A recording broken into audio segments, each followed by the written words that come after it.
త్రిమతాచార్యుల వారు అద్వైత, విశిష్టాద్వైత, ద్వైతం ఈ మూడు మనకి సమాజంలో ప్రసిద్ధిగాంచి ఉన్నటువంటి సాంప్రదాయాలు. ఇంకా తర్వాత కాలంలో కొన్ని లోకంలోకి వస్తూ ఉన్నాయి. అనేక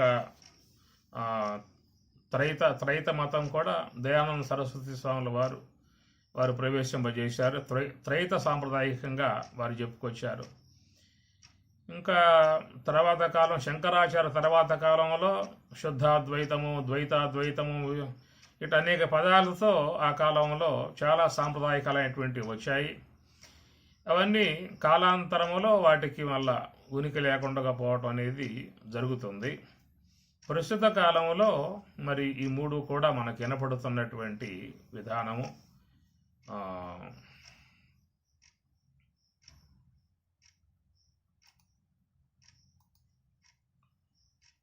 అద్వైతము, ద్వైతము, విశిష్టాద్వైతము ప్రస్తుత కాలంలో మనకి వినపడుతున్నటువంటి విధానాలు. ఇక అద్వైతం అనేటువంటి చాలా వరకు ఉన్న పీఠాలన్నీ కూడా అద్వైత సాంప్రదాయంలోనే నడుస్తున్నటువంటి. ఇప్పుడు లక్ష్మణార్యులు స్వరాజ్యాశ్రమం, అట్లనే మలయాళ స్వాములు వ్యాసాశ్రమం, శుకబ్రహ్మాశ్రమం, చిన్మయానంద మిషను, రామకృష్ణ మిషను, అట్లనే ఋషికేశంలో దయానంద సరస్వతి స్వాముల వారు, ఇట్లాగా అన్నీ కూడా అద్వైత మార్గంలో పయనిస్తున్నటువంటి సాంప్రదాయాలు. ఇక భక్తి పరంగా చూసినట్లయితే విశిష్టాద్వైతం రామానుజాచార్యుల వారు. ఇప్పుడు ఈనాటి కాలంలో జిఆర్ స్వామి గారు ప్రసిద్ధిగా వారి ప్రయాణం సాగుతూ ఉన్నది. దీంట్లో మరి వైష్ణవ సిద్ధాంతంలో శ్రీమన్నారాయణుడే దేవుడిగా కొలవబడుతూ అది వైష్ణవ పరంగా భాష్యాలు కూడా అట్లాగే ఉంటాయి. ఇక మధ్వ సాంప్రదాయంలో ఆయన ద్వైత భావం. ద్వైతం అంటే భగవంతుడు సత్యమే, జీవుడు సత్యమే, జగత్తు సత్యమే, మూడు కూడా సత్యమే. అద్వా అంటే అద్వైతం, రెండు లేవు, ఒకటే ఉన్నది, బ్రహ్మమే ఉన్నది, బ్రహ్మ సత్యం జగన్మిథ్య. ఇది అద్వైతంలో వచ్చేటువంటి భావన. కాబట్టి జగత్ అనేది కేవలం ఒక కల్పన మాత్రంగా తోస్తూ ఉన్నది. స్వతసిద్ధంగా దానికి ఎలాంటి ఉనికి లేదు, సత్తా లేదు. అది బ్రహ్మము యొక్క అధిష్టానమునందు అధ్యస్థమై భాషించే విధానముగా ఉన్నదనేటువంటిది అద్వైతంలో చెప్పేటువంటి మాట. ఇక విశిష్టాద్వైతము, ద్వైతాల్లోకి పోయినట్లయితే విశిష్టాద్వైతంలో దేవుడు సత్యమే, జీవుడు సత్యమే, జీవుడు కూడా సత్యమే. జీవుడు బ్రహ్మము కాడు, జీవుడు దేవుడు కాడు. దేవుడు దేవుడే, జీవుడు జీవుడే. ఎందుకంటే సేవకుడు ఎప్పుడూ కూడా ప్రభువు కాలేడు. సేవకుడు సేవకుడే, ప్రభువు ప్రభువే. అందుచేత ఈ సకల జీవులు కూడా సేవకులు. అందరికీ అధినాయకుడుగా ఉన్నటువంటి శ్రీమన్నారాయణుడు ప్రభువు. అందుచేత ఈ సేవకుడు ప్రభువు అవుతాడని చెప్పి అన్నట్లయితే మరి అతను కూడా శ్రీ మహావిష్ణువు కావాల్సి వస్తుంది. వాళ్ళు ఒప్పుకోరు. శ్రీ మహావిష్ణువే ఆ స్వామి దగ్గర వీళ్ళందరూ కూడా సేవకులుగా ఉంటారు. అందుచేత జీవుడు సత్యమే, దేవుడు సత్యమే అనే విధానంగా విశిష్టాద్వైతం పయనించేటువంటి విధానం. జీవ బ్రహ్మైక్య భావన వాళ్ళు ఎట్టి కోశమును కూడా అంగీకరించరు విశిష్టాద్వైతములో. ఇప్పుడు విశిష్ట అద్వైతము అంటే అద్వైతం అనే పదం తీసుకున్నారు, దాని ముందు విశిష్ట అనే పదం చేర్చారు. శంకరులు ఏమి చేశారంటే అద్వైతం అనే పదం వాడారు అంతే, ఇంకో పదం దాని ముందు పెట్టల ఏమి. అయితే అద్వైతము అనేటువంటి పదం వదలకుండగానే దాని ముందు విశిష్ట అనేటువంటి పదము చేర్చి విశిష్టాద్వైతము అనేటువంటి మాటగా చెప్పటం జరిగింది. విశిష్టం ఏమిటని చెప్పనంటే విశేషణములు కలిగి ఉన్నటువంటి భగవంతుడు విశిష్టుడు, అందువల్ల విశిష్టాద్వైతము అని చెప్పని అంటారు. భగవంతునకు విశేషణాలు ఉన్నాయి. ఏమిటా విశేషణాలు అని చెప్పనంటే కారుణ్యము, ప్రేమ, దయ ఇత్యాది ఎన్నో మరి గుణాలు స్వామిలో ఉన్నాయి కాబట్టి ఆ ప్రకారముగా భక్తులందరినీ కూడా కాపాడే విధానముగా ఉన్నారు కాబట్టి స్వామివారు వారి యొక్క విశిష్టత అంటే విశేషణములతో ఉన్నటువంటి విశిష్టుడు. అట్టి విశిష్టతతో చేరి ఉన్నటువంటిది విశిష్టాద్వైతం అనేటువంటిదిగా చెప్పుకొస్తారు. భగవంతుడి కంటే అన్యముగా మరొకటేది కూడా లేదు, అంతా కూడా భగవత్ నిర్మితమై ఉన్నటువంటిది. మనందరం కూడా ఆ శ్రీమన్నారాయణుని సేవించుకోవటమే మన యొక్క కర్తవ్యము అనేటువంటి విధానం. దాంట్లో మీకు జ్ఞానానికి ఎక్కువగా స్థానం ఎవరు, విచారణకు స్థానం లేదు. అక్కడ విశిష్టాద్వైతంలో విచారణకు స్థానం లేదు, దాని ప్రాముఖ్యత కాదు. కేవలం ప్రపత్తి, ఆరాధన, అర్చన, కైంకర్యం, నివేదన ఇట్లాగా ఆ భగవంతునికి పూర్తిగా అంకితమైపోయి ఆయన సేవలో ఉండిపోవటమే, శ్రీమన్నారాయణుడిని సేవించుకుంటూ ఆ నామాన్ని జపించుకుంటూ ఉండటమే అనేటువంటి విషయము. పెద్దగా వారు ఈ జ్ఞాన సంబంధమై ఉన్నటువంటి విచారణ సంబంధమై ఉన్న అంశాల్లోకి వారు పోరు. కేవలం శ్రీ మహావిష్ణువు పట్ల భక్తి కలిగి ఉన్నటువంటిది ఆరాధన, కైంకర్యం, అర్చన ఇవన్నీ కూడా. ఈ విధంగా పయనించేది విశిష్టాద్వైతము. ద్వైతం అని చెప్పనంటే వాళ్ళు మూడు సత్యమే అని చెప్పని అంటారు. ఈశ్వరుడు సత్యమే, జీవుడు సత్యమే, జగత్తు సత్యమే. ఏమి సత్యము అని చెప్పనే విధానంలో ఎట్లా సత్యం అవుతుంది జగత్తు? అది ఇప్పుడు కూడా నశింపబడుతుంది కదా అని చెప్పి అన్నట్లయితే దానికి వాళ్ళు చెప్పే మాట నిత్య పరమాణు రూప, అనిత్య కార్యరూప. నిత్య పరమాణు రూప, అనిత్య కార్యరూప అనగా జగత్తు పరమాణువుల రూపముగా నిత్యం, అది పరమాణువుల రూపకంగా నిత్యము. అయితే ఆ పరమాణువులు అనేటువంటి ఘనీభవించినప్పుడు ఏ యొక్క రూపం ఏర్పడుతుందో, ఆ రూపానికి ఏ నామం ఏర్పడుతుందో ఆ నామం ఈ రూపం అనిత్యం. దాంట్లో మరి ఆ రూపం పోయినా కానీ దాంట్లో ఉండే పరమాణువుల రూపకంగా జగత్ అంతా ఉన్నది. జగత్తు పరిణామశీలముగా నిత్యము అని చెప్పని అంటారు. జగత్తు ఉంటుంది, జీవుడు ఉంటాడు, బ్రహ్మము ఉంటుంది అని ఈ ప్రకారంగా చెప్పేది ద్వైత సిద్ధాంతంలో వచ్చేటువంటి అంశములు. కాబట్టి ఈ ప్రకారంగా చాలా చోట్ల ద్వైతం కూడా ఉన్నది. మరి మంత్రాలయం అది ద్వైత సిద్ధాంతం యొక్క సంబంధం ఉన్నటువంటిది. చాలా చోట్ల ఈ ద్వైత భావనతో ఉన్నటువంటి అంశాలు చాలా ఉన్నాయి. విశిష్టాద్వైతం కూడా సమాజంలో చాలా చోట్ల రామానుజాచార్యుల వారి మతము వ్యాపకమై ఉన్నది. అది కూడా చక్కగా దాన్ని సేవిస్తూ ఆరాధిస్తున్నటువంటి వాళ్ళు ఉన్నారు. ఎక్కువగా అన్ని మఠాలు, ఆశ్రమాలు కానీ అన్నీ కూడా అద్వైత భావాన్ని శీలించే విధానంగా ఉన్నటువంటివి చిన్మయ మిషను, రామకృష్ణ మిషను, మిగతా ఎన్నున్న ఆశ్రమాలు అందరూ కూడా అద్వైత భావమే ఎక్కువగా తీసుకోవటం జరుగుతుంది. అందువల్ల అద్వైత సిద్ధాంత అనుగుణ్యముగా శంకరాచార్యుల వారు ప్రస్థానత్రయ భాష్యం రాయటం జరిగింది. మరి వాటిల్లో దశోపనిషత్తులు వారు తీసుకోవడం జరిగింది. అవి ఈశ, కేన, కట, ప్రశ్న, ముండ, మాండిక్య, ఐతరేయ, తైతరేయ, బృహదారణ్యక, చాందోగ్య అంతవరకు అన్నమాట. ఈశ, కేన, కట, ప్రశ్న, ముండ, మాండిక్య, ఐతరేయ, తైతరేయ, బృహదారణ్యక, చాందోగ్యోపనిషత్తులు అనేటువంటి మొత్తం దశోపనిషత్తులకి వారు భాష్యం రాయటం జరిగింది. మరి ఇక్కడ లక్ష్మణార్యులు స్వామివారు చెప్పే మాటల్లో దశోపనిషత్తులలో ఈశావాస్యోపనిషత్తు మొదటిది. ఈ ఉపనిషత్తునకు టీకా తాత్పర్యములు రాసి నా జీవితమును ధన్యము గావించుకున్నట్టు అని చెప్పని అన్నారు. అయితే స్వామిగారు కూడా దశోపనిషత్తులు మొత్తం రాశారా అనేటువంటిది కూడా ఒక సందేహించాల్సిన అంశము. లక్ష్మణార్యులు స్వరాజ్యాశ్రమం విధానములో స్వామివారు మరి భగవద్గీతకు చక్కటి భాష్యం అందించారు. బ్రహ్మసూత్రాలకు కూడా చక్కగా అందరికి అర్థమయ్యే రీతిలో అందించారు. బ్రహ్మసూత్రాలు 4 అధ్యాయాలు, 16 పాదాలు, 92 అధికరణాలు, 555 సూత్రాలు ఉండేటువంటిది బ్రహ్మసూత్రాలు. దానికి కూడా స్వయంగా సాంగమంగళముగా అంతా కూడా తాత్పర్యం రచించారు. అట్లా ఉపనిషత్తులు అనేటువంటివి చూసినట్లయితే స్వాంగారి నుంచి వెలువడేటువంటి ఈశా, కేన, తైత్రీయోపనిషత్తు, ముండకోపనిషత్తు, మాండూక్యోపనిషత్తు ఇంతవరకు స్వామి రాసినట్లు మనకు తెలియబడుతూ ఉన్నాయి. మరి మిగతా ఉపనిషత్తులు కూడా వారు రాశారనేటువంటి విషయం మనం ఏదన్నా అన్వేషణ చేయాలి. ఎందుకంటే మనకి స్వామివారి వాంగ్మయం చాలా మనకి లభ్యం కాకుండా ఉన్నది. స్వామివారి వాంగ్మయం మనకి భద్రపరచలేదు. పూర్వకాలంలో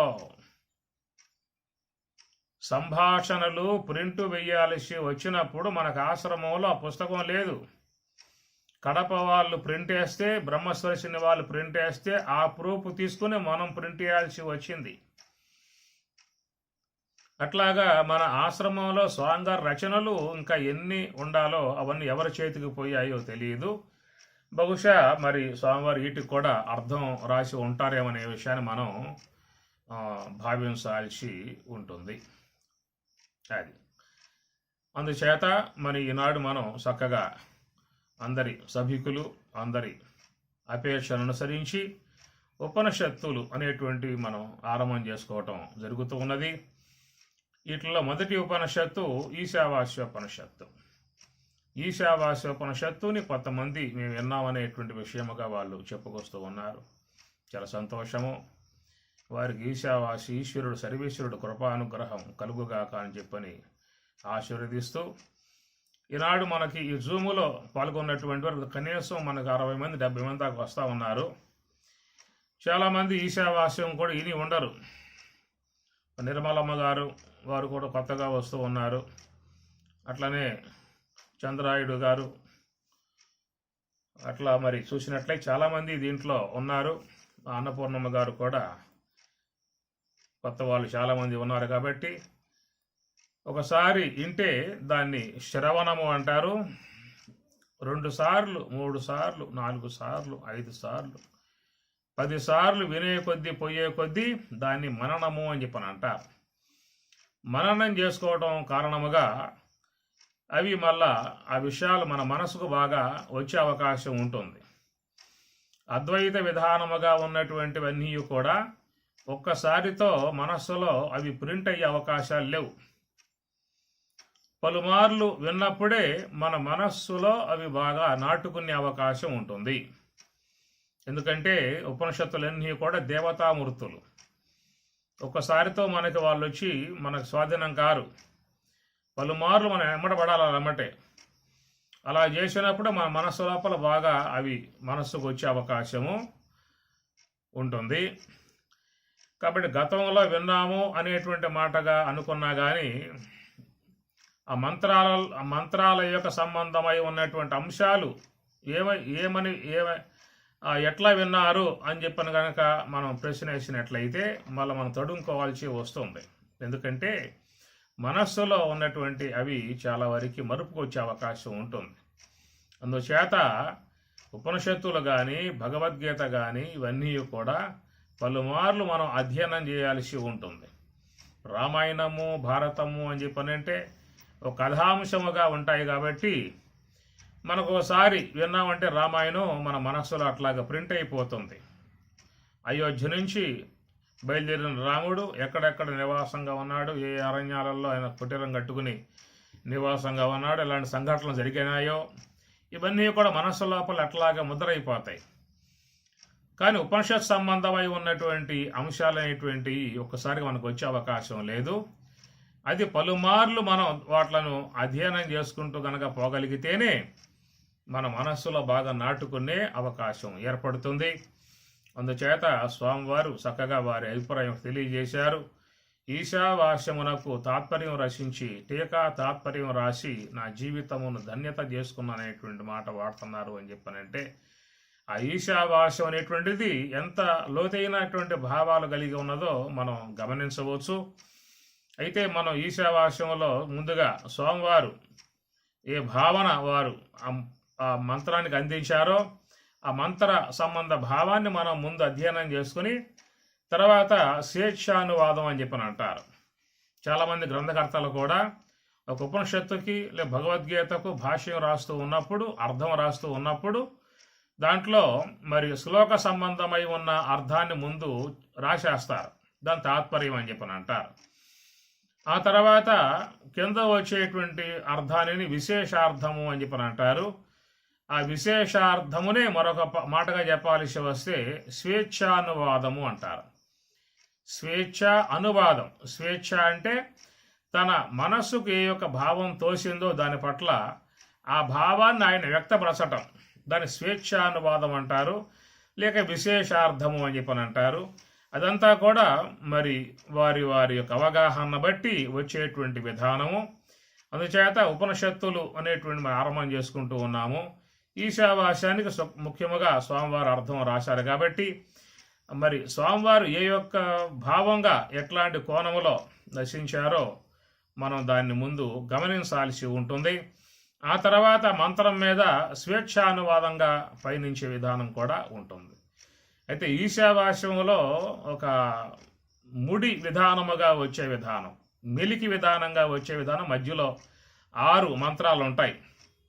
ఏ అందం తమః ప్రవిశంతి, ఏ అవిద్యాం ఉపాసతే, తతః భూయః యువతే తమః యా విద్యాయాం రతాః. అనగా అంధత్వమును అవిద్యను ఉపాసించేవారు అంధత్వం ఒలగబోతూ ఉన్నారు. విద్యను ఉపాసించేవారు ఇంకా అంతకంటే అంధత్వం ఒలగబోతూ ఉన్నారు అనేటువంటి మాటలు చాలా మింగుడు పడని వ్యవహారం. ఇవి మొత్తం 6 వస్తాయి అక్కడ. విద్యాంశ అవిద్యాంశ అని చెప్పనే మాట, సంభూతించ వినాశంశ అనేటువంటి మాటలు చాలా సున్నితమైనటువంటి భావంలో పయనించేటువంటివి. అవి చాలా లోతైనటువంటి అర్థాలు కలిగి ఉన్నటువంటివి. బాగా మనస్సు పెట్టి చెప్పనిదే, మనస్సు పెట్టి విననిదే అర్థమయ్యేటువంటి అంశాలు మాత్రం కావు. ఆ తర్వాత వచ్చే మంత్రాలు కూడా చాలా లోతైనటువంటి భావాలు కలిగి ఉన్నటువంటివి. అవి మనం మనస్సు పెట్టి చక్కగా చూడగలిగితేనే వాటి యొక్క లోపల అంతర్గతంగా, ఎందుకంటే ఈశ్వరుని వాణి, ఇప్పుడు భగవద్గీత అనేటువంటిది కృష్ణ భగవానులు వారి యొక్క వాణి అని చెప్పి అనుకోవచ్చు. వివేక చూడమని, మహావాక్య దర్పణం లాంటివి శంకరాచార్యుల వారి భావం నుంచి ఆవిర్భావం అయినటువంటివి. అట్లా వేదాంత పంచదశి విద్యారణ్య స్వాముల వారి మనస్సు నుంచి ఆవిర్భావం అయినటువంటివి. అట్లా నైష్కర్మ్య సిద్ధి సురేశ్వరాచార్యుల వారి మనస్సు నుంచి ఆవిర్భావం అయినటువంటిది నైష్కర్మ్య సిద్ధి. ఇట్లాగా సురేశ్వరాచార్యుల వారు, విద్యారణ్య స్వాముల వారు, శంకరాచార్యుల వారు, వీళ్ళందరూ కూడా వారి వారి భావం నుంచి ఆవిర్భావం అయినటువంటి ఇవి గ్రంథాలు ఇవన్నీ కూడా. అట్లనే యోగ వశిష్ఠ మహర్షి వారి యొక్క మనస్సు నుంచి, వారి భావం నుంచి ఆవిర్భావం అయినటువంటి స్వీయ రచనలు, స్వీయ గ్రంథములు, వారి యొక్క అభిప్రాయము నుంచి వెలువడ్డటువంటి అంశములు. ఉపనిషత్తులు అనేటువంటి విషయం చూసినప్పుడు అవి ఎవరి భావం అని చెప్పన్నట్లయితే అది ఈశ్వరుడు. వేదం ఈశ్వర ప్రోక్తము అని చెప్పి అన్నారు. ఈశ్వరుని ఉచ్ఛ్వాస నిశ్వాసలు అనేటువంటి ఒక మాట వేదం. ఆ వేద సంబంధ మరి భాగములే ఉపనిషత్తులు కాబట్టి ఉపనిషత్తులలో ఉన్నటువంటి మంత్రాలన్నీ కూడా ఈశ్వరుని ద్వారా ఇవ్వబడ్డటువంటివి అని చెప్పి అన్నప్పుడు మరి వాటిల్లో ఉన్నటువంటి అంశాలు మనం జాగ్రత్తగా చూడగలిగితే ఈశ్వరుడు మానవ జాతికి ఇస్తున్నటువంటి జ్ఞానం ఏమిటనే విషయం మనం అవగాహన చేసుకునే అవకాశం ఏర్పడుతుంది. ఇక్కడ ఈశ్వర వాణి, ఈశ్వర ప్రోక్తము, ఈశ్వర ఉచ్ఛ్వాస నిశ్వాసలే వేదము అనేటువంటి మాటలు కూడా కొంత మనం ఇంకా విపులముగా అర్థం చెప్పుకోవాల్సిన అంశం ఉన్నది. అది తర్వాత కాలంలో సందర్భం వచ్చినప్పుడు వాటి మీద మళ్ళీ మాట్లాడుకునే ప్రయత్నం చేద్దాం. అందుచేత ఇప్పుడు చెప్పుకున్నట్లుగా విద్యారణ్య స్వాముల వారి నుంచి ఏర్పడినటువంటిది వేదాంత పంచదశి,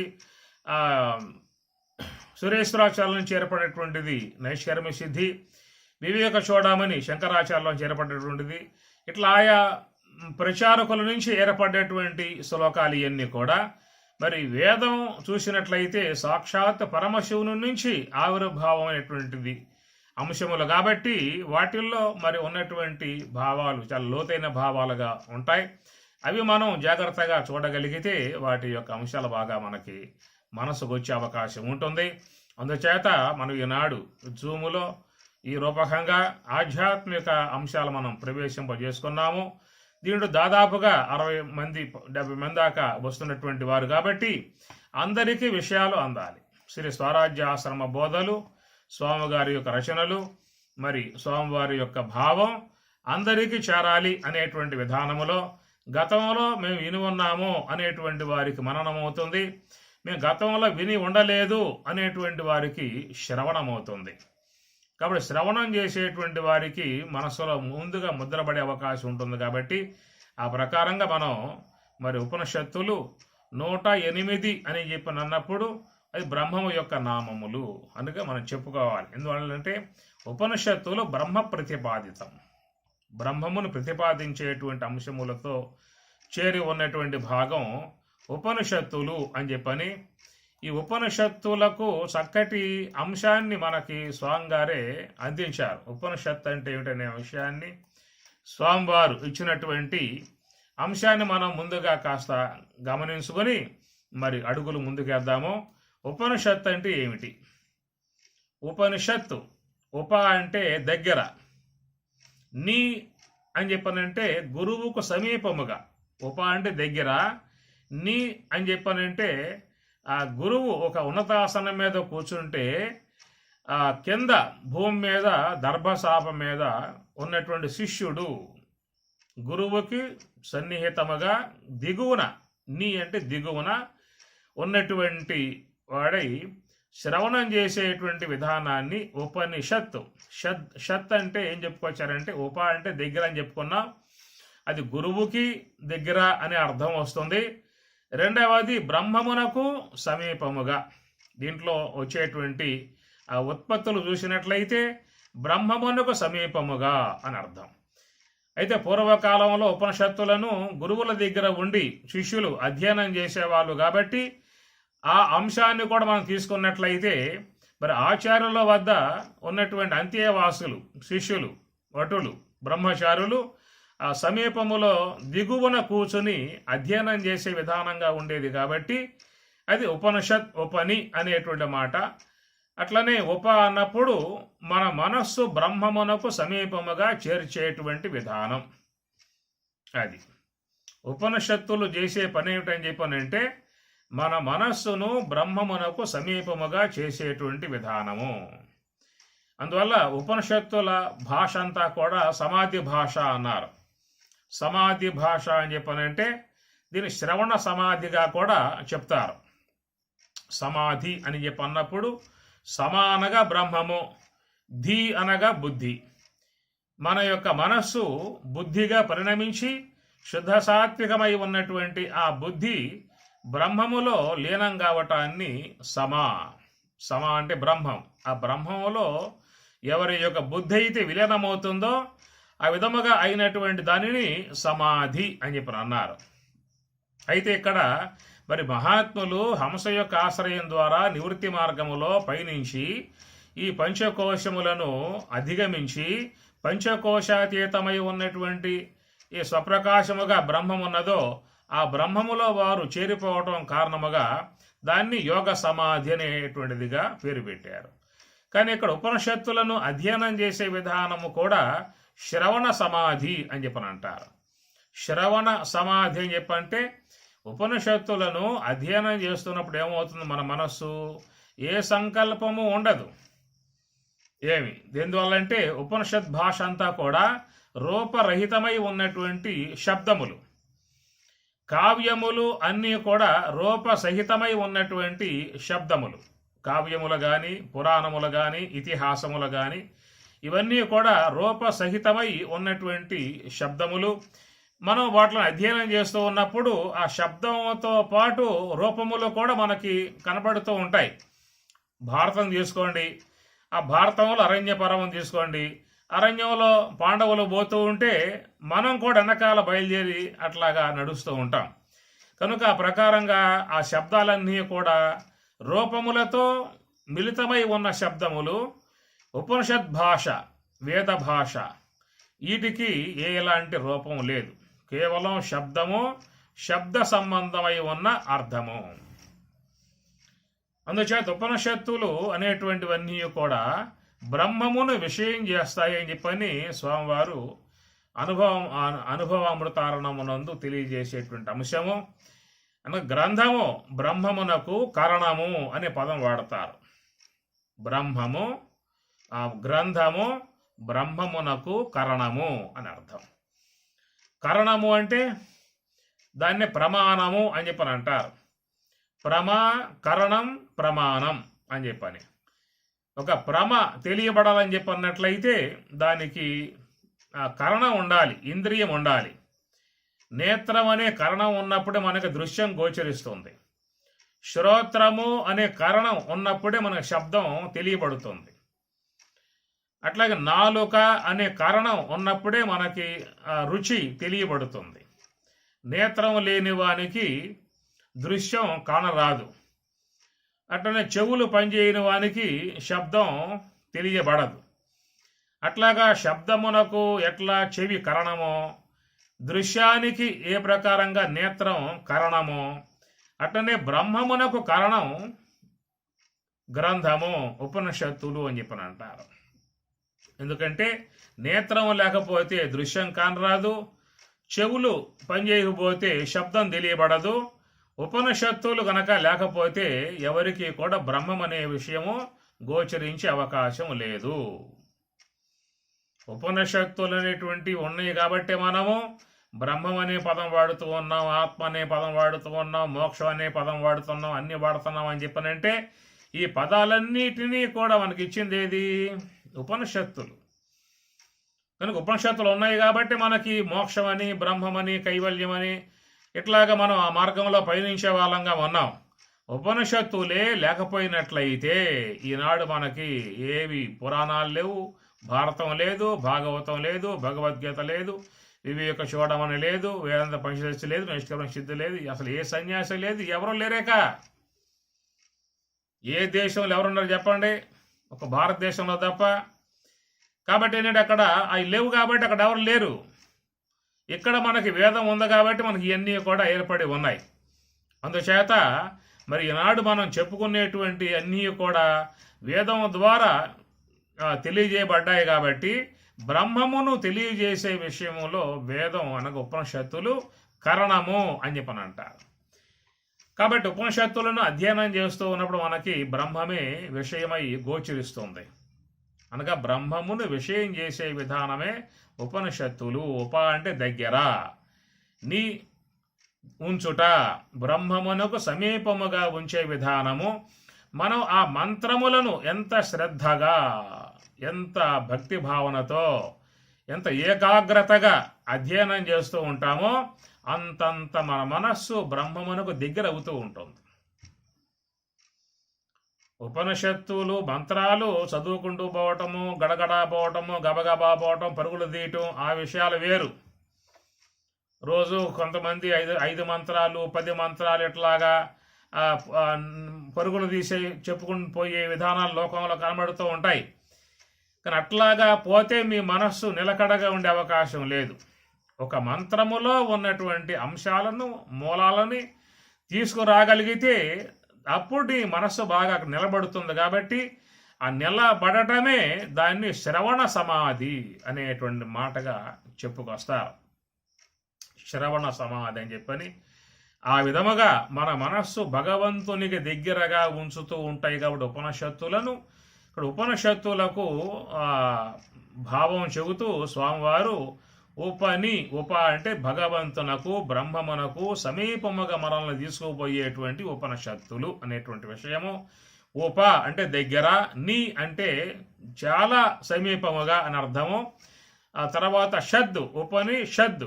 షత్ అంటే దానికి అర్థం చెప్పుకొచ్చారు. షద్ల విశరణ గతి అవసాదనేషు.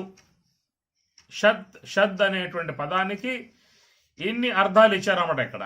షద్ ఉప ని షద్. షద్ అంటే షద్ల విశరణ గతి అవసాదనము అనేటువంటి 3 అంశములతో చేరి ఉన్నటువంటి, 3 అర్థములతో చేరి ఉన్నటువంటి పదము షద్ అనేటువంటి పదం అన్నమాట. దానికి ఉత్పత్తి స్వామివారు చక్కగా అందించారు. మనమైతే పోలేం, ఎతకలేం. ఎందుకంటే అది ఎక్కడో అరణ్యాలలో ఉన్నటువంటి ఆ పదజాలం. మన అరణ్యంలో పట్టుకురావాలని చెప్పనంటే అది నా వల్ల అయితే పని కాదు. మీరంటే మహాత్ములు కాబట్టి మీ వల్ల కావచ్చు, కానీ నా పాటి వారికి మాత్రం అది సాధ్యమయ్యే అవకాశం లేదు. స్వామివారు ఇచ్చారు కాబట్టి సునాయాసంగా పోవటం జరుగుతూ ఉన్నది.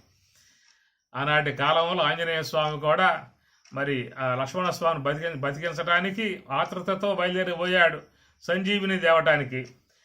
తీరాడకు పోయిన తర్వాత, పర్వతం ఎక్కిన తర్వాత అంతా అక్కడ అన్నీ కూడా దగదగా మెరుస్తూ ఉన్నాయి. ఈ దగదగా మెరిసేటువంటి వాటిలలో ఏది సంజీవిని? వాళ్ళు చెప్పిన పొల్లేది? ఈడ చూస్తే అన్ని దగదగా మెరుస్తూ ఉన్నాయి. ఈ దగదగా మెరిసేటువంటి వాటిల్లో ఏదో ఒకటి పట్టుకుపోయామనుకో, తెల్లారిపోయిందనుకో, ఆయన బతికే అవకాశాలు లేవు. అట్లాంటి పరిస్థితి అన్నమాట. కాబట్టి ఆ ప్రకారంగా చివరికి మన వల్ల కాదు, మళ్ళీ ఇది పట్టుకుపోతే ఇది కాదంటే మళ్ళీ ఇక్కడ రావాలి మనము అని చెప్పి అన్న భావంతో ఆంజనేయ స్వామి ఏం చేశారా పని, ఆ పర్వతం మొత్తం పెకలించుకుని పట్టుకొచ్చిన విధానం ఏమి. ఆ తర్వాత వాళ్ళే ఆ మూలిక తీసుకోవడం జరుగుతుంది. ఆ ప్రకారంగా చూసినట్లయితే మరి ఈ యొక్క పెద్ద అరణ్యం, ఈ అరణ్యంలో కనుక మనం పోయి ఎత్తుక్కోవాలంటే సాధ్యమయ్యే అవకాశాలు కావు. దాని విషయంలో స్వామివారే చక్కగా, ఆయన దివ్య మూర్తి కాబట్టి, దివ్య జ్ఞాని కాబట్టి, బ్రహ్మజ్ఞాని కాబట్టి ఎక్కడెక్కడ ఏమున్నాయో మొత్తం తెలిస్తే కనుక ఆయన పట్టుకురాగలిగాడు, మన ముందు అవి పెట్టగలిగాడు. ఉపనిషత్తులు అనేటువంటి విషయంలో పోతున్నాం కాబట్టి ఉపనిషత్తులు అనేటువంటి యొక్క వాటి విషయంలో స్వామివారు మనకి చక్కటి ఒక అంశం అందిస్తూ ఉన్నారు. దాన్ని మనం ముందుగా అధ్యయనం చేసి ఇక తర్వాత రంగ ప్రవేశం చేద్దాం. ఉపనిషత్తు అన్నప్పుడు ఉప అంటే దగ్గర, నీ అంటే చాలా సమీపముగా అని అర్థము. మూడవది షద్ అంటే షద్దుల విశరణ గతి అవసాధనేషు అనేటువంటి మాటకి 3 అర్థాలుగా వస్తాయి కాబట్టి వాటిని ఉత్పత్తులతో చెప్పుకొస్తూ ఉన్నారు. ఉపనిషత్తు ఇది బ్రహ్మ విద్య తత్శీలినాం జన్మ కర్మ జన్మ మరణాది నిశాతనాత్ ఉపనిషత్తు అని చెప్పని అన్నారు. ఉపనిషత్తుకి అనే పదానికి ఏమిటి ఉత్పత్తి అని చెప్పని, ఎందుకంటే ప్రతి అక్షరానికి కూడా మహాత్ములు అర్థాలు చెప్పుకొచ్చారు. ప్రతి పదానికి చెప్పారు ఉత్పత్తులు, ప్రతి అక్షరానికి కూడా చెప్పుకొచ్చారు. ఒక పుస్తకం ఉన్నది అక్షర నిఘంటు అని చెప్పేసి అని, అక్షర నిఘంటు అనే పుస్తకం ఉందన్నమాట. దాంట్లో ఒక్క అక్షరానికి ఎన్ని అర్థాలు ఉన్నాయో కూడా దాంట్లో వాళ్ళు మహాత్ములు చెప్పుకొచ్చారు.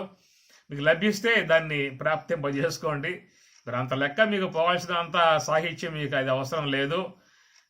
అలాంటి జిజ్ఞాసుకులకి కావాల్సి వస్తున్న పుస్తకము అక్షర నిఘంటు అనేటువంటి పుస్తకం. అది ఒక్కొక్క అక్షరానికి ఎన్ని అర్థాలు ఉన్నాయో అనేటువంటిది కూడా వాళ్ళు చెప్పడం జరుగుతుంది. ఇప్పుడు జ ఉందనుకోండి, జని ప్రాదుర్భావి ఉత్పత్తి దానికి ఇచ్చారు. జ అంటే జననము, పుట్టింపజేయటం అని అర్థం జ అనే అక్షరానికి. అట్లనే హ అనే దానికి హన హింస గతి అవసాధనేషు. హ అని చెప్పనంటే చంపటము, హింసించటము ఇవన్నీ కూడా దాంట్లో వచ్చేటువంటి అర్థాలు. ప అనే అక్షరం, ప అంటే పారక్షణే, ప అంటే రక్షించుట. ఉత్పత్తులతో చెప్పుకొచ్చిన అర్థాలు ఇవి. ఉత్పత్తి కాకుండా ఇంకా ప అనేటువంటి దానికి ఎన్ని అర్థాలు ఉంటాయో కూడా వాళ్ళు ఇంకా ఎక్స్ట్రాగా చెప్పుకొస్తారు. ఇప్పుడు చూడండి, మన యొక్క పరిధిలో ఉన్న పదం ఒకటి వాడతాను మీకు. అడుగు అని అంటాం కదా, ఒక పదం వాడతాం కదా. అడుగు అంటే అర్థం ఏమిటి చెప్పండి? అడుగు అంటే కాలి అడుగు అని అర్థం వస్తుంది ఒకటి. అడుగు అంటే ఒక పాత్ర కింద భాగాన్ని అడుగు అంటారు. అడుగు అని చెప్పనంటే ఏదన్నా విషయం అడగరా అని చెప్పి అంటాం కదా, అడుగు అని అర్థం వస్తుంది. అడుగు ఇంకా తీసే కొద్దీ దీంట్లో ఇంకెన్ని అర్థాలు వస్తాయో. కాబట్టి ఒక్క పదం మన ముందు ఉన్నది అడుగు అని చెప్పని. అందుచేత అనేక అర్థాల మిళితమై ఉన్నటువంటి పదజాలంగా ఉన్నటువంటివి. అది అక్షర నిఘంటువుగా మహాత్ములు చక్కగా చెప్పడం జరిగింది. సరే, దాని తర్వాత చూద్దాము. ఇక్కడ ఉపనిషత్తు అనేటువంటి విషయం మీద లక్ష్మణార్యులు స్వామివారు చెప్పుకొచ్చే ఉత్పత్తులు ఏంటంటే, ఇవి శాస్త్రంలో ఉన్న ఉత్పత్తులు, స్వామిగారు రాయలేదు. శాస్త్రంలో ఇవ్వబడ్డటువంటివి తీసుకొచ్చి మన ముందు నిక్షిప్తం చేశారు. అయితే మనంగా పోవాలంటే అది మన వల్ల అయ్యే పని కాదు. పెద్ద అరణ్యం కాబట్టి ఎత్తుక్కోవడం కష్టం. ఆంజనేయ స్వామిలాగా మనం కూడా మరి ఏదో పెగలించడం తప్ప అవి పట్టుకొచ్చే అవకాశం మనకు ఉండదు. కాబట్టి ఇక్కడ స్వామివారు మన ముందు సక్కన పెట్టారు కనుక ఉపనిషత్తు ఇది, ఉపనిషత్తు అని చెప్పి అనగా బ్రహ్మ విద్య మొదటిది, అనగా బ్రహ్మ ప్రతిపాదితం. బ్రహ్మము గురించి తెలుసుకోవాలని చెప్పి అన్నట్లయితే ఉపనిషత్తుల యందు మాత్రం చూడాల్సి ఉంటుంది. కాబట్టి బ్రహ్మ విద్య తత్తు శీలినాం, తత్తు అట్టి ఆ బ్రహ్మము గురించి శీలినాం బాగుగా చెప్పేటువంటిది. తర్వాత కర్మ జన్మ మరణాది నిశాతనాత్ ఉపనిషత్తు. నిశాతనాత్ అని చెప్పనంటే శిథిలం కావటం, శిథిలమవటము, చెడిపోవటము, నాశనం కావటము అనే అర్థాలు దాంట్లో వస్తాయి నిశాతనాత్ అని చెప్పనంటే. కాబట్టి ఈ ప్రకారముగా ఉపనిషత్ అనేటువంటిది బ్రహ్మ ప్రతిపాదికము అని ఒక మాట చెప్పుకొచ్చారు. తర్వాత తత్శీలిన అట్టి బ్రహ్మ విద్యను ఉపనిషత్తులను అధ్యయనం చేసినట్లయితే, తత్శీలినం అంటే పరిశీలించినట్లయితే, అధ్యయనం చేసినట్లయితే ఏం జరుగుతుంది అనే విషయం మీద జన్మ కర్మ మరణాది నిశాతనాత్. కాబట్టి వారి జీవితంలో ఉన్నటువంటి కర్మ అయితే ఉన్నదో సమస్త కర్మను కూడా నశింపజేసే విధానము ఒక బ్రహ్మ విద్యకు మాత్రమే ఉన్నది. అది అనేక జన్మలుగా జీవితంలో మనం పట్టుకొచ్చుకుంటూ ఉన్నాం కర్మలు, అనేక కర్మలు ఆచరిస్తూ ఉన్నాం. అనేక జన్మలుగా ఆచరించేటువంటి ఏ కర్మలైతే ఉన్నాయో ఆ కర్మల యొక్క సంబంధమై ఉన్న సుకృతము కానీ దుష్కృతము కానీ అన్నీ కూడా సూక్ష్మ దేహములో ప్రింట్ అయి ఉన్నటువంటి విధానము. సూక్ష్మ దేహములో ప్రింట్ అయి ఉన్నటువంటి ఆ కర్మలన్నీ కూడా అది ఆ జీవుని యొక్క సొత్తు, పరంపరగా ఉన్నటువంటి సొత్తు, జీవుని యొక్క సొత్తు. అవి అనేక జన్మలకు హేతువై ఉన్నటువంటి కర్మ విధానం. కాబట్టి కర్మ జన్మ మరణాది నిశాతనాత్. కాబట్టి ప్రకారముగా ఆ జీవునికి ఈ కర్మ లేకుండగా, జన్మ లేకుండగా, మరణం లేకుండగా తొలగింపజేసి నశింపజేసే విధానము ఉపనిషత్తుల యందు ఉన్నది. కాబట్టి ఈ ప్రకారముగా ఉపనిషత్తు అనేటువంటి పదానికి ఈ అర్థాన్ని వాళ్ళు చెప్పటం జరిగిందనమాట. ఇంకా మరొక ఉత్పత్తి కూడా స్వామి గారు తీసుకొచ్చి మన ముందు ఆవిష్కరింపజేశారు.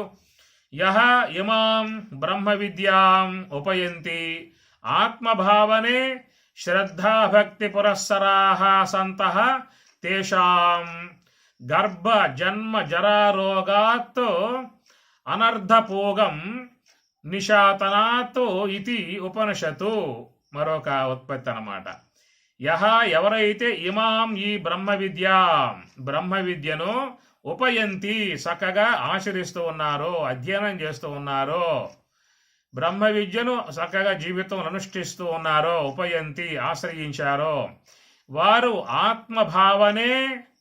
ఆత్మభావనే శ్రద్ధా భక్తి పురస్సరాః సంతః తేషాం గర్భ జన్మ జరా రోగాది అనర్ధపోగం నిశాతయతి. అనర్ధపోగం అనర్ధమును కలగజేసేటువంటి వీటిని నిశాతనాత్ నశింపజేస్తాయి, తొలగింపజేస్తాయి, పోగొడతాయి అన్నమాట. కాబట్టి ఆత్మభావనే చక్కటి ఆత్మభావనను కలగజేసేటువంటి విధానము అదనమాట. ఎందుకంటే లోకంలో మనకి అన్నీ కూడా ఇంద్రియాలకు గోచరించేవిగా ఉన్నాయి కాబట్టి, ఇంద్రియాలకు విషయంగా తెలియబడేటువంటివిగా ఉన్నాయి కాబట్టి వాటి విషయంలో పెద్దగా మనకు ఎవరో కూడా చెప్పాల్సిన అవసరం లేదు. ఎందుకంటే ఈ విశ్వములో ఉన్నటువంటి యొక్క వాట్లను విషయం చేయగలిగేటువంటి సామర్థ్యం మనకి ఇంద్రియాల ద్వారా ఉన్నది. నేత్రేంద్రియం ద్వారా దర్శిస్తూ ఉన్నాం, అవి ఏమిటో తెలుసుకుంటూ ఉన్నాం. శ్రోత్రేంద్రియం ద్వారా వింటూ ఉన్నాం, అవి తెలుసుకుంటూ ఉన్నాం. జిహ్వేంద్రియం ద్వారా తెలుసుకుంటూ ఉన్నాం, తీప పులుప వగరా చేద అనే విషయాలు మనం తెలుసుకుంటూ ఉన్నాం. ఇట్లా తెలుసుకోవడానికి అనుకూలమై ఉన్న విధానం ఇంద్రియాలు. అయితే ఆత్మ అనే విషయం చూసినట్లయితే ఈ ఆత్మ దేనికి విషయం కాదు, ఇంద్రియాలకి. నత్ర చక్షురు గచ్చతి నవాకు గచ్చతి నో మనో నవిద్మో అంటుంది కేవలోపనిషత్తు. కాబట్టి అది చక్షురాది ఇంద్రియములకు కానీ మనసుకు కానీ దేనికి కూడా తెలియబడేటువంటి ఒక వస్తువుగా లేదు అని చెప్పి అన్నారు. మరి ఈ ప్రకారం ఇంద్రియాలకు తెలియబడకుండా ఉన్నట్లయితే మరి ఆ ఉందన్న విషయం ఎట్లా గ్రహించే అవకాశం ఉన్నది? మనం గ్రహించుకోవడానికి తెలుసుకోవడానికి ఉన్నటువంటివి కేవలం జ్ఞానేంద్రియాలు, మనసు, బుద్ధి, ఇంతే. మనలో ఉన్న జ్ఞానేంద్రియాలు, మనసు, బుద్ధి పక్కన పెట్టేశామనుకో, మనం కూడా ఒక కట్టె పొల్లే, జడ వస్తువు. ఎట్లా జడ పదార్థానికి ఏవి కూడా తెలియకుండా ఉన్నదో అట్లాగా ఈ దేహానికి కూడా ఏమీ కూడా తెలియబడే అవకాశాలు లేవు. ఎందువల్ల త్వగేంద్రియం లేదు, స్పర్శ గోచరించదు. శ్రోత్రేంద్రియం లేదు, శబ్దం గోచరించదు. నేత్రేంద్రియం లేదు, దృశ్యం గోచరించదు. జిహ్వేంద్రియం లేదు, రసం గోచరించదు. ఇంకేం గోచరించేది జీవితంలో? అదొక మొద్దు దేహం, అంతే, జడ పదార్థం అయిపోతుంది. అందుచేత ఈ ప్రకారముగా ఈ భౌతికముగా లోకములో ఉన్నటువంటి యొక్క వాటిని విషయం చేసుకోవడానికి మన సదుపాయం ఉన్నది. ఆత్మ అనేటువంటి యొక్క వస్తువు తెలుసుకోవటం అనేటువంటి విషయంలో ఏ ఇంద్రియం కూడా ఉపకరించేటువంటివిగా లేవు. కాబట్టి అటు ఆత్మ అనేటువంటి యొక్క స్వరూపాన్ని సమగ్రముగా తెలియజేసే విధానము ఉపనిషత్తుకు మాత్రమే ఉన్నది. ఉపనిషత్తు ద్వారానే నువ్వు ఆత్మ అంటే ఏమిటో, బ్రహ్మం అంటే ఏమిటో, ప్రత్యేగాత్మ అంటే ఏమిటో, పరమాత్మ అంటే ఏమిటో, బ్రహ్మం అంటే ఏమిటో అనేటువంటివన్నీ కూడా గ్రహించుకోవాల్సి ఉంటుంది. అట్లా శాస్త్రం ద్వారా తెలుసుకున్న తర్వాత నువ్వు ఏం చేయాలి? శ్రద్ధ, భక్తి, పురస్సరాహ, సంతః. సంతః సత్పురుషులు, సన్మార్గంలో పయనించేటువంటి ఆ సత్పురుషులు. శ్రద్ధ, భక్తి, పురస్సరాహ. ఆ విధముగా ఆధ్యాత్మికమైన అధ్యయనం చేసేటువంటి యొక్క వాళ్ళలో ఏ ఉండాలని చెప్పానంటే శ్రద్ధ ఉండాలి, భక్తి ఉండాలి. ఈ రెండు ఉండాలి. ఏమి ఒక ఆధ్యాత్మికమే కాదు, నువ్వు వ్యవహారములో ఉన్నప్పటికీ కూడా నువ్వు ఏ యొక్క వ్యవహార కార్యం నీవు సిద్ధింపజేసుకునే ఉద్దేశం ఉందో నీకు దాని పట్ల శ్రద్ధ ఉండాలా వద్దా? శ్రద్ధ లేకుండా ఏమైనా చేస్తారా?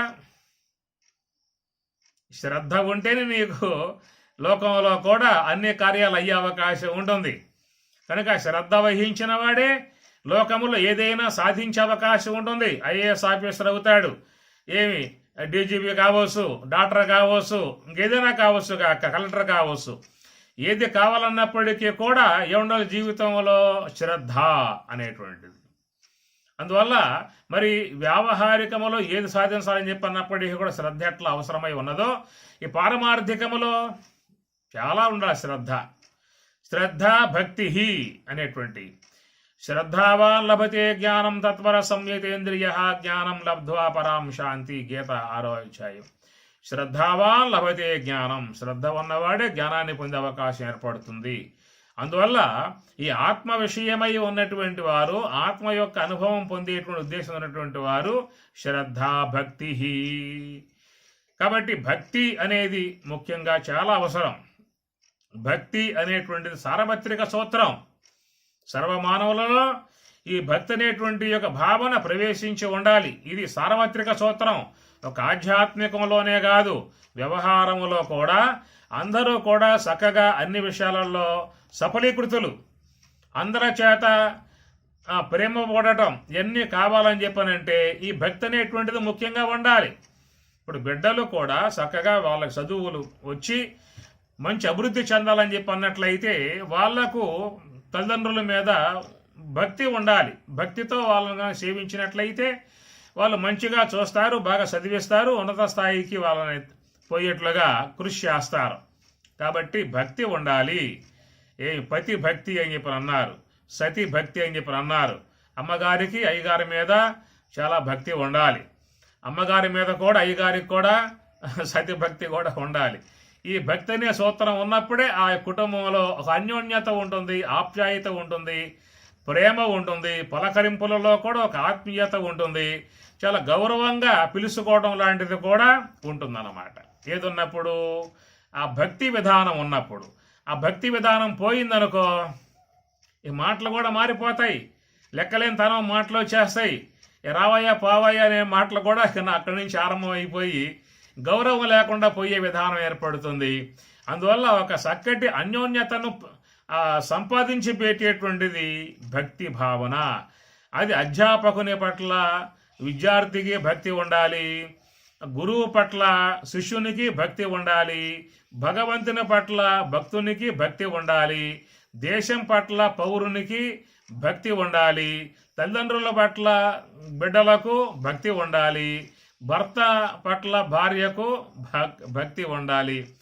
ఇవి ఉన్న చోట ఆ కుటుంబం అంతా కూడా సస్యశ్యామలముగా, శాంతియుతముగా, ఆనందకరముగా, అన్యోన్యతగా, ప్రేమానురాగాలతో సాగిపోయే విధానం ఉంటుంది. కాబట్టి ఈ భక్తి అనేది సార్వత్రిక సూత్రం. దేశభక్తి లేకపోతే చెప్పండి, బోర్డర్ కాడ సైనికులతో పోరాడేటువంటి వారు తమ ప్రాణములను పణముగా పెట్టి రేయింబవళ్ళు మంచు కొండలలో వాళ్ళు కూర్చుని కాపలా కాస్తూ ఉన్నారు అని చెప్పనంటే నిజంగా వాళ్ళకున్న భక్తి ఏంటి చెప్పండి. మనం ఈనాడు మన గ్రామాలలో, మన పట్టణాలలో మనం హాయిగా చేతులు గుండెపై వేసుకుని నిశ్చింతగా నిద్రపోతున్నాము అని చెప్పనంటే ఆ బార్డర్ల కాడ వాళ్ళు కాపలా కూర్చున్నారు మంచు కొండలలో. ఇల్లు వాకిలి వదిలిపెట్టేసేసి, భార్య బిడ్డ వదిలిపెట్టేసేసి, ఎక్కడ హిమాలయ పర్వతాలలో ఎముకలు కొరికి వేసేటువంటి యొక్క మంచు కొండల కాడ ఇప్పుడు మనం పోయాం అనుకో, ఒకవేళ యాత్ర నిమిత్తముగా ఎన్ని పూటలు ఉంటే అక్కడ మనం ఒక్క పూట చూసామా, బస్ ఎక్కి పరిగెత్తామా. కానీ వాళ్ళు మాత్రం ప్రాణాలు తెగించి చేయటం అంటే అది దేశభక్తి అని అర్థం. అందుచేత ఈ భక్తి అనేది ఎట్లయితే మరి దేని పట్లైనా పరిపూర్ణముగా భక్తి ఉన్నప్పుడు దాన్ని సాధించే అవకాశం ఏర్పడుతుంది. కాబట్టి అట్లా ఆధ్యాత్మిక విధానంలో కూడా ముఖ్యంగా భక్తి ఉండాలి అన్నాడు. ఈ భక్తి విషయం మీద కూడా చెబుతూ మహాత్ములు స్వస్వరూపానుసంధానం భక్తి రీత్య విధీయతే అని చెప్పి అన్నారు. స్వస్వరూపం యొక్క అనుభవాన్ని పొందే విషయంలో ఆ నివృత్తి మార్గంలో శ్వాసపై నిఘా పెట్టి, హంసపై నిఘా పెట్టి, ఆ హంస యొక్క ఆశ్రయంలో ఉండి మరి ఆ భక్తి పూర్వకముగా ఉన్నటువంటి వారు మాత్రమే అచిర కాలంలో బ్రహ్మమును పొందే అవకాశం ఏర్పడుతుంది. ఇదే మన గీతలో పరమాత్మ చెప్పాడు కదా. ఏం చెప్పారు పరమాత్మ గీతలో? భజతాం ప్రీతిపూర్వకం అని చెప్పని అంటాడు. నా యొక్క ఆశ్రయంలో, హంస యొక్క ఆశ్రయంలో ఉండి ఈశ్వరుణ్ణగు, సర్వేశ్వరుణ్ణగు నన్ను ఆరాధించే విధానముగా ఉన్నటువంటి వారు ఎట్లా ఉండాలని చెప్పానంటే ప్రీతిపూర్వకం భజతాం, ప్రీతిపూర్వకముగా, ఇష్టపూర్వకముగా, మక్కువ పూర్వకముగా, ఎంతో అంకిత భావనతో ఉన్నటువంటి వారు మాత్రమే అచిరకాలంలో ఈశ్వర కృపకు పాత్రులై బ్రహ్మానుభవాన్ని పొందే అవకాశం ఏర్పడుతుంది. ఎట్లా ఉంటే భజతాం ప్రీతిపూర్వకం. మనం కూడా భజిస్తూ ఉన్నాం, సేవిస్తూ ఉన్నాం, ఆరాధిస్తూ ఉన్నాం, అర్చిస్తూ ఉన్నాం, సోహం భావ ధ్యానం చేస్తూ ఉన్నాం. ఎట్లా చేస్తున్నాము అని చెప్పనంటే ఒక లాంఛనప్రాయంగా, ఏదో ఈ పూట కాసేపు కూర్చుంటే ఆరోగ్యం అని చెప్పి అంటున్నారు కాబట్టి కూర్చుందాం అనే భావనతో ఈ ప్రకారంగా లాంఛనప్రాయంగా ధ్యానం చేసే విధానముగా ఉన్నటువంటి వారు దానివల్ల ప్రయోజనం ఉంటుంది, కానీ పరిపూర్ణ విధానంగా వచ్చే అవకాశం మాత్రం ఉండదు. అందువల్ల జీవితంలో మానవుడు ఆత్మానుభవాన్ని కోరినట్లయితే అంకిత భావనగా దానిని అన్ని వేళలా, అన్ని సమయాలలో ధ్యానము ధ్యానము ధ్యానం, జీవితమే అనుష్ఠానం అయిపోవాలి, జీవితమే ధ్యానం అయిపోవాలి. అది ఒక విధానముగా భజతాం ప్రీతిపూర్వకం అనే మాటకు అర్థం అది. ఆ విధముగా చేసినట్లయితే వారు అచిరకాలంలో తత్వానుభవాన్ని పొందే అవకాశం వాళ్ళకి ఏర్పడుతుంది అనేటువంటి విధానం. అందుచేత ఇక్కడ శంకరాచార్యుల వారు కూడా చెబుతూ స్వస్వరూప అనుసంధానం భక్తి రీత్య విధీయతే అనే మాట వాడతారు. స్వస్వరూప అనుసంధానం, స్వస్వరూపమును అనుసంధానం చేసే విధానమే భక్తి. అది పరాభక్తి అన్నారు. జ్ఞానభక్తి, మోక్ష భక్తిగా చెప్పే విధానము. కాబట్టి ఇక్కడ చెప్పేటువంటి విషయంలో మరి ఇక్కడ చూసినట్టు శ్రద్ధాభక్తి పురస్సరాహ సంతః, సంతః సత్పురుషులు నిరంతరముగా శ్రద్ధాభక్తి గలవారై ఉన్నటువంటి సంతః సత్పురుషులు తేషాం వారు గర్భ జన్మ జర రోగాది అనర్ధపోగం నిషాదయతి అన్నాడు. అంటే గర్భ, ఇక మళ్ళా తల్లి గర్భములో వాళ్ళు క్షీణించే విధానం వాళ్ళకు ఉండదేక, అదే లాస్ట్. ఇక ఒకవేళ వాళ్ళు దేహం సాలిస్తే వాళ్ళ దేహం భూగర్భంలోకి పోవడమే తప్ప తిరిగి మరొక తల్లి గర్భంలోకి పోయే పరిస్థితి వాళ్ళకు ఉండదు. కాబట్టి తేషాం వారికి గర్భ జన్మ జర రోగాది. జన్మ ఉన్నప్పుడే ఈ జర ముసల్దనం ఉంటుంది, రోగాది రోగాలు ఉంటాయి. రోగాలు మొత్తం 3 చెబుతారు. స్థూల దేహ సంబంధముగా వచ్చేటువంటి వ్యాధులు, సూక్ష్మదేహ సంబంధముగా వచ్చే వ్యాధులు, కారణదేహ సంబంధముగా వచ్చే వ్యాధులు. కాబట్టి ఈ 3 వ్యాధులు మూడు దేహాలను పట్టి ఉన్నాయి. 3 దేహాల ద్వారా వచ్చే వ్యాధులు ఈ జీవుడు పొందుతూ ఉన్నాడు. స్థూల దేహం ద్వారా వచ్చే వ్యాధులంటే ఈనాడు మనందరికీ అనుభవంలో ఉన్న విషయాలే కదా. షుగర్ లేదా అంటే షుగర్ ఉన్నది, బీపీ లేదా అంటే బీపీ ఉన్నది. ఇట్లా చెప్పుకునేవి కొన్ని ఉన్నాయి, చెప్పుకోకుండా ఉండేవి కొన్ని ఉన్నాయి. నానా రకాలుగా ఉన్నటువంటి వ్యాధులన్నీ దేహంలో వచ్చి నివాసం చేస్తూ ఉన్నాయి, కాపురం చేస్తూ ఉన్నాయి. అది లోపల బాగా తిష్ట వేస్తూ కూర్చున్నాయి. కొన్ని వ్యాధులు అయితే పోయి సావో. ఏమే పోండి దేవతలారా, ఎంతో కాలమైంది మీరు వచ్చి ఈ దేహంలోకి, ఈ పోవచ్చు కదా అని చెప్పనే మాట వాడామనుకో, వాళ్ళేమంటారు, నువ్వు పోయేవాడివే కదా, నువ్వు శాశ్వతం నువ్వు ఉంటావు ఇక్కడ ఏమైనా భూమి మీద, నువ్వు పోయేవాడివే కాబట్టి ఇద్దరం కలిసే పోదని చెప్పి ఉద్దేశంతో కొన్ని వ్యాధులు అట్లా స్థిరంగా ఉండిపోయేవిగా ఉంటాయి. కాబట్టి ఈ స్థూల దేహ సంబంధముగా వచ్చేటువంటి వ్యాధులు కొన్ని, అది రోజువారీగా అందరూ కూడా వాటి యొక్క విధానాలని ఆస్వాదిస్తూనే ఉన్నారు, అనుభవిస్తూనే ఉన్నారు, ఇబ్బంది పడుతూనే ఉన్నారు. ఇక రెండవది సూక్ష్మదేహం ద్వారా వచ్చేటువంటి వ్యాధి.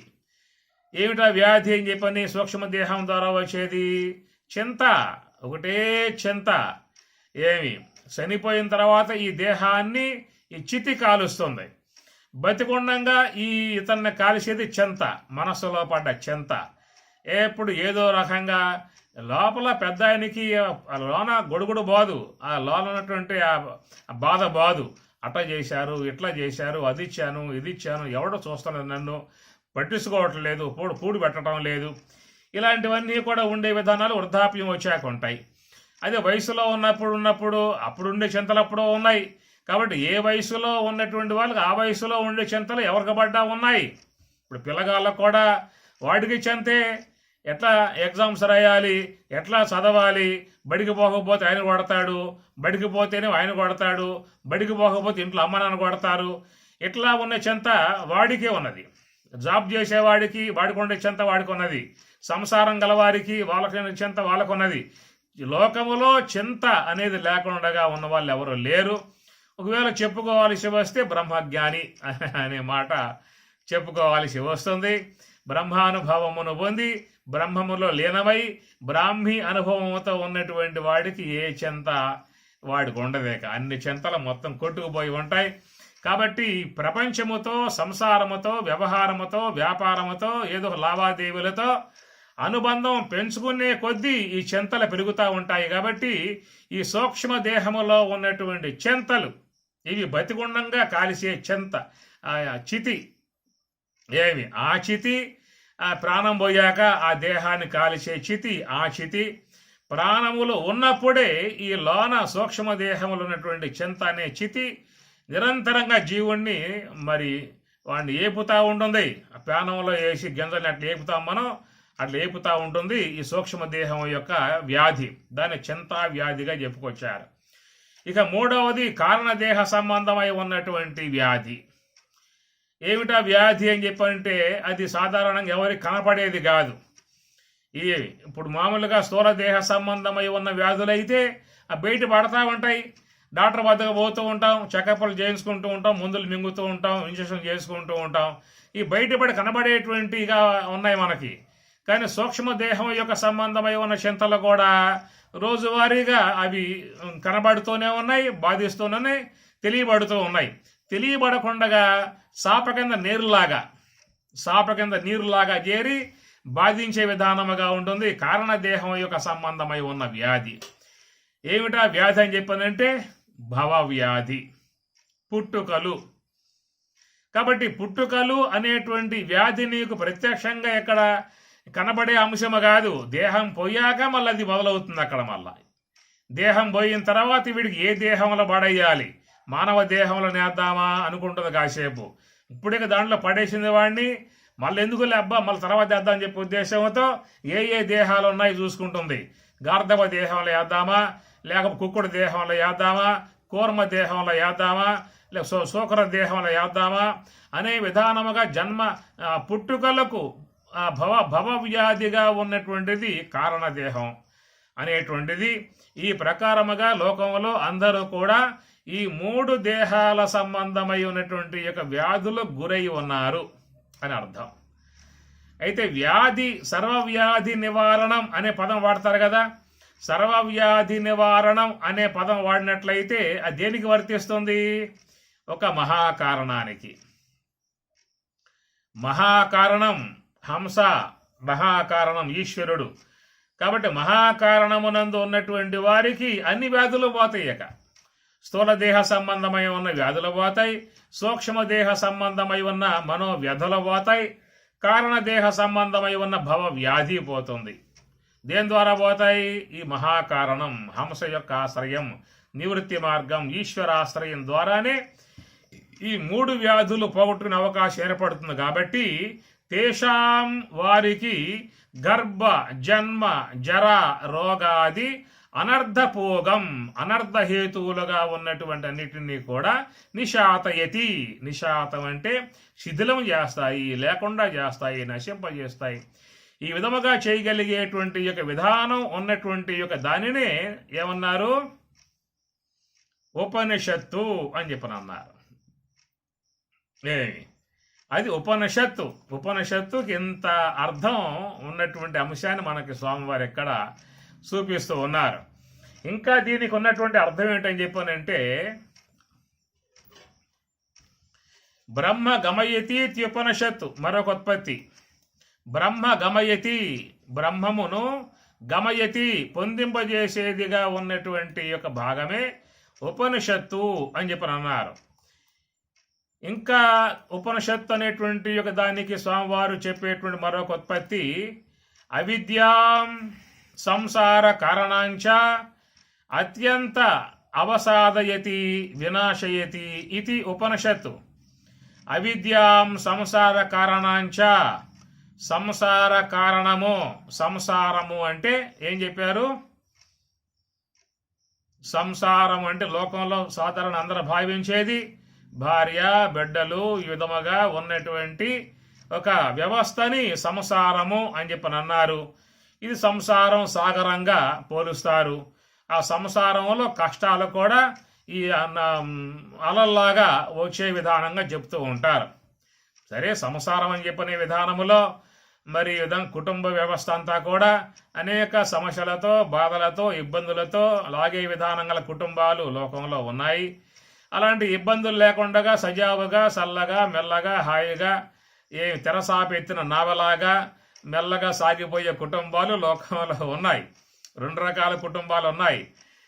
అందరూ ఇబ్బంది కాదు. కొన్ని కుటుంబాలు అయితే సముద్రం తెరసాప వేసినప్పుడు చల్లటి గాలికి మెల్లగా ఆ నావ చక్కగా ఒడ్డుకు చేరినట్లుగా కొన్ని కుటుంబాలు ఆ విధంగా మరి ప్రశాంతంగా సాగిపోయేటువంటి కుటుంబాలు ఉన్నాయి.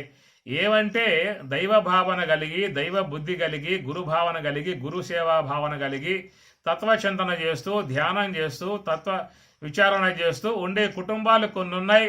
అవన్నీ కూడా ఎప్పుడూ కూడా ప్రశాంతంగా సాగిపోయే విధానంగా ఉంటాయి. అలాంటి ఆధ్యాత్మికత లేకుండా, దైవభావం లేకుండా, జపం లేక, ధ్యానం లేక, కేవలం వ్యవహారంతో ముడిపడి ఉన్నటువంటి కుటుంబాలలో ఈ కామ క్రోధాదులు బాగా విజృంభించి ఉంటాయి. కాబట్టి ఆశాపాశాలతో ముడిపడి ఉంటారు. కాబట్టి వాళ్ళలో కోరికలు బాగా విజృంభించి ఉంటాయి. కాబట్టి వాళ్ళ వ్యక్తిత్వములు వేరు, ఆలోచనలు వేరు, పోయే మార్గాలు వేరు, వాళ్ళ యొక్క విధానం వేరు. కాబట్టి అలాంటి కుటుంబాలుగా ఉన్నటువంటి వాటిలలో ఇక క్షీరసాగర మథనమే. ఆ క్షీరసాగర మథనములో బుట్టేది అమృతం కాదు, ఆలాహలాలు పడుతూ ఉంటాయి. ఇప్పుడు అశాంతి బాధలతో సాగిపోయేగా కొన్ని కుటుంబాలు ఉంటాయి. కాబట్టి ఇక్కడ సంసారము అని చెప్పి అన్నప్పుడు అట్లాగా భావించే అవకాశం ఉంటుంది. సంసారము అంటే భవ, పుట్టుక సాగరమే సంసారము అని చెప్పి అన్నారు. అలాగా ఈ పరంపర పుట్టుక సంబంధమై ఉన్నటువంటి సంసార కారణాంచ అత్యంతం అవసాదయతి వినాశయతి ఇది ఉపనిషత్తు.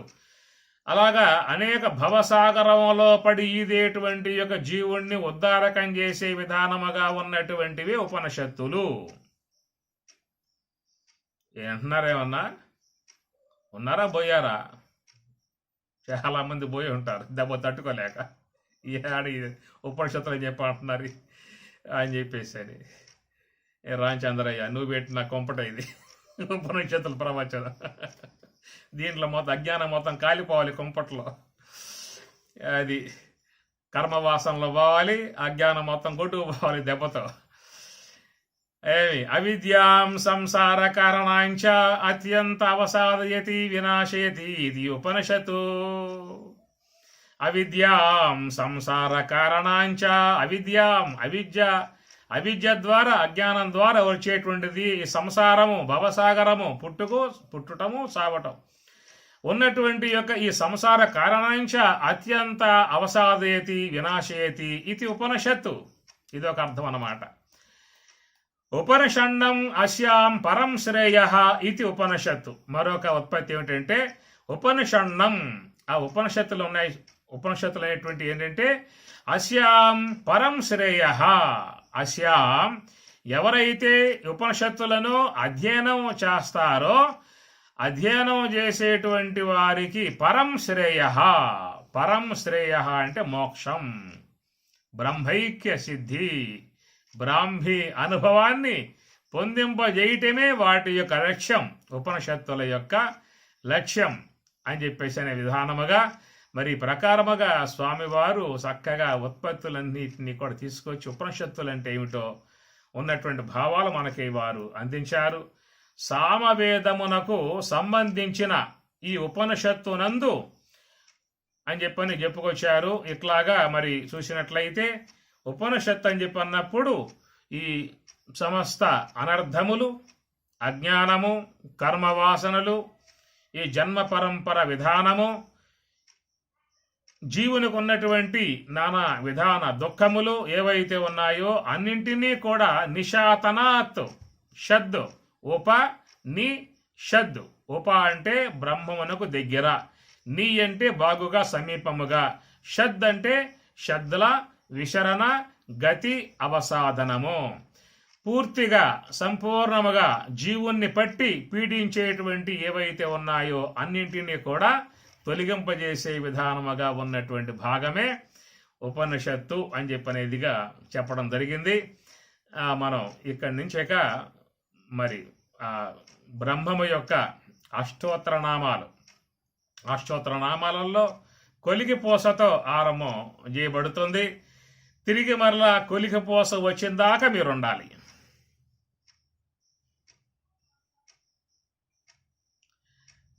ఏమి అర్థమైందా పాయింట్? ఈ బ్రహ్మము యొక్క జప విధానములో కొలికిపోసతో ఆరంభం చేయబడేటువంటి మన జపము తిరిగి మరలా కొలికిపోస వచ్చిందాకా మీరు తప్పనిసరిగా ఉండే తీరాలి.